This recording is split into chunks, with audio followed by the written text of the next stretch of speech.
आज की कहानी का शीर्षक है किसान और चींटी।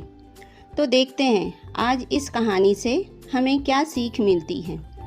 तो अब शुरू करें अपनी कहानी। एक बार की बात है, एक छोटे से गांव में एक आदमी रहता था।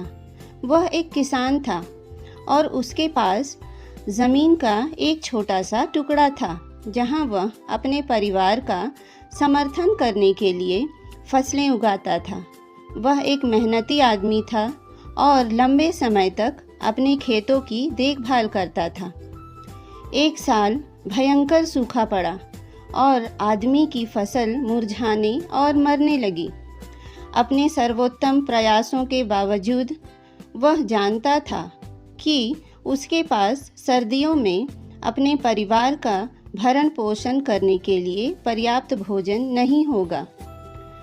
एक दिन उसने अपना दिमाग साफ करने के लिए टहलने का फैसला किया और सोचा कि वह क्या कर सकता है। जब वह चल रहा था तो उसे एक बड़ी चट्टान मिली।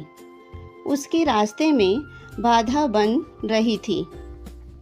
उसने उसे हिलाने की कोशिश की, लेकिन वह बहुत भारी था।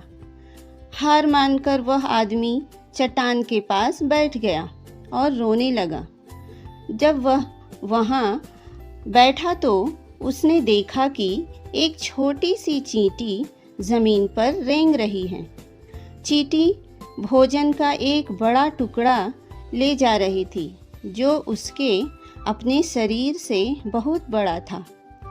आदमी चींटी की ताकत और दृढ़ संकल्प पर चकित था।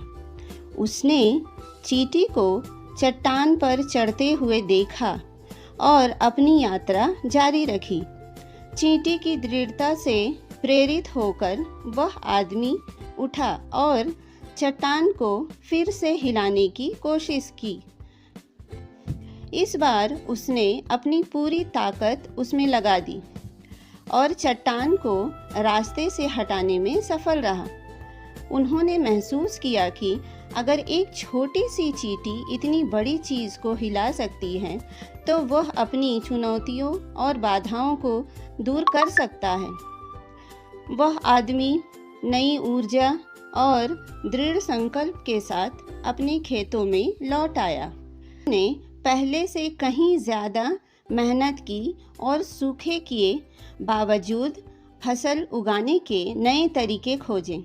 अपनी कड़ी मेहनत और दृढ़ संकल्प के साथ वह अपने परिवार के लिए पर्याप्त भोजन उपलब्ध कराने में सक्षम था और बाजार में बेचने के लिए कुछ बचा भी था।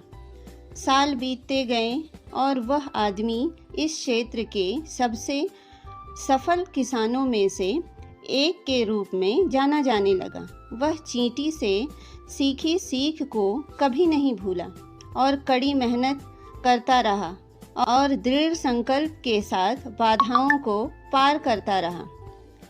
तो दोस्तों, इस कहानी का नैतिक यह है कि सबसे छोटी जीव भी हमें दृढ़ता और दृढ़ संकल्प के बारे में मूल्यवान सबक सिखा सकते हैं। चुनौती कितनी भी बड़ी या छोटी क्यों ना हो, हम कड़ी मेहनत और कभी हार ना मानने वाले रवैये से इसे पार कर सकते हैं। दोस्तों, अगर आपको मेरी यह कहानी अच्छी लगी हो तो इस वीडियो को एक प्यारा सा लाइक करें और आगे आने वाली नई नई सीख वाली कहानियों के लिए इस चैनल को सब्सक्राइब करें। धन्यवाद।